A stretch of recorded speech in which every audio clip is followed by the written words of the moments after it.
விவசாய நண்பர்கள் அனைவருக்கும் வணக்கம். நம்ம இந்த வீடியோவில் அமினோ ஆசிடோட பயன்கள் என்ன, எந்தெந்த பயிர்களுக்கு பயன்படுத்தலாம், எவ்வளோ அளவு பயன்படுத்தணும், எந்தெந்த ஸ்டேஜில் பயன்படுத்தலாம் அப்படிங்கிறத பற்றி இந்த வீடியோவில் பார்க்கலாம் வாங்க.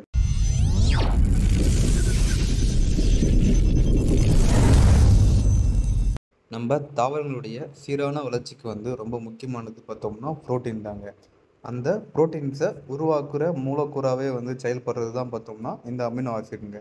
இந்த அமினோ அமிலத்தை நம்ம தாவரங்களில் பயன்படுத்தும் போது தாவரத்தோட ஒளிச்சேர்க்கையும் புரோட்டீன் சிந்தசிஸையும் அதிகரிக்க செய்யுதுங்க. ரெண்டாவது, தாவரங்களில் growth சப்ஸ்டன்ஸையும் பைட்டோ ஹார்மோன்ஸையும் ஆக்டிவேட் பண்ணுற ஆக்டிவேட்டராக இது வேலை செய்யுதுங்க. மூணாவதாக, நம்ம தாவரங்களில் என்சைம் ஆக்டிவிட்டீஸையும் அதிகரிக்க செய்யுதுங்க. நாலாவதாக, பூ மற்றும் காய்கள் நல்லா சைஸ் வர்றதுக்கும், ஷேப் வர்றதுக்கும், கலர் வர்றதுக்கும், நல்லா வெயிட் வர்றதுக்கும், ஷைனிங் வர்றதுக்குமே பார்த்திங்கன்னா இது ரொம்ப நல்லா யூஸ் ஆகுதுங்க. அதனால் நமக்கு நல்லா குவாலிட்டியான ஈல்டும் கிடைக்குதுங்க. அஞ்சாவதாக, நம்ம தாவரங்களில் பாலினேஷன் இன்க்ரீஸ் ஆகிறதுக்கும், ஃப்ரூட் அண்ட் ஃப்ளவர் செட் ஆகிறதுக்கும் இது பயன்படுதுங்க. ஆறாவதாக, அதிக அளவு வறட்சி காலங்கள்லையும், அதிக அளவு பனிப்பொழிவு காலங்கள்லையும், அதிக அளவு பூச்சியோட தாக்கமும் இருக்கிற இந்த மாதிரி ஸ்ட்ரெஸ் கண்டிஷன்லையும் நம்ம பயிர்களை மீட்டு கொண்டு வரதுக்கு ரொம்ப நல்லாவே பயன்படுதுங்க. ஏழாவதாக, நம்ம மண்ணில் மைக்ரோபியல் ஆக்டிவிட்டிஸ் இன்க்ரீஸ் பண்ணுறதால நம்ம மண்ணோட வளத்தையே கூட்டி கொடுக்குதுங்க. எட்டாவதாக, நம்ம தாவரங்களுக்கு தேவையான அனைத்து விதமான ஊட்டச்சத்துக்களையும் இலைகள் மூலமாகவும் வேர்கள் மூலமாகவும் பயிர்களுக்கு எடுத்து கொடுக்குதுங்க. ஒன்பதாவதாக, விதையோட முளைப்பு திறனையும் வேரோட வளர்ச்சியுமே பார்த்திங்கன்னா அதிகரிக்க செய்யுதுங்க.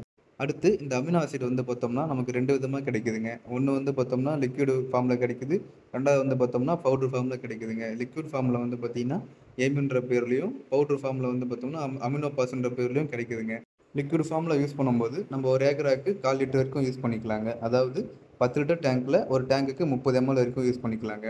அதே நம்ம பவுடர் ஃபார்மில் யூஸ் பண்ணுறோம்னா ஒரு ஏக்கராக்கு 150 கிராம் வரைக்கும் நம்ம தேவைப்படுங்க.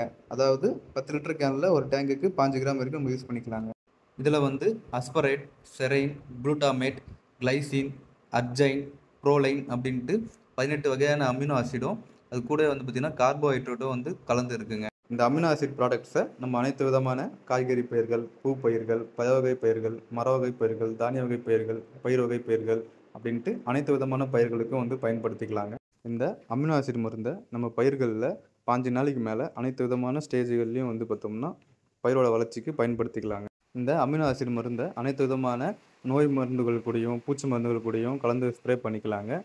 களைக்கொல்லிகள் கூட மட்டும் கலந்து அடிக்கக்கூடாதுங்க. அது மட்டும் இல்லாமல் copper and sulphur based product கூடயும் சேர்த்து ஸ்ப்ரே பண்ணக்கூடாதுங்க. அமினோ ஆசிட் பற்றி இந்த வீடியோவில் தெளிவாக எக்ஸ்பிளைன் பண்ணியிருப்பான்னு நினைக்கிறேன். உங்களுக்கு இந்த வீடியோ பிடிச்சிருந்துச்சுன்னா லைக் பண்ணுங்கள். ஏதாச்சும் டவுட் இருந்தால் கமெண்ட் பண்ணுங்கள். மறக்காம என் சேனலை சப்ஸ்கிரைப் பண்ணி வச்சுக்கோங்க. நன்றி, வணக்கம்.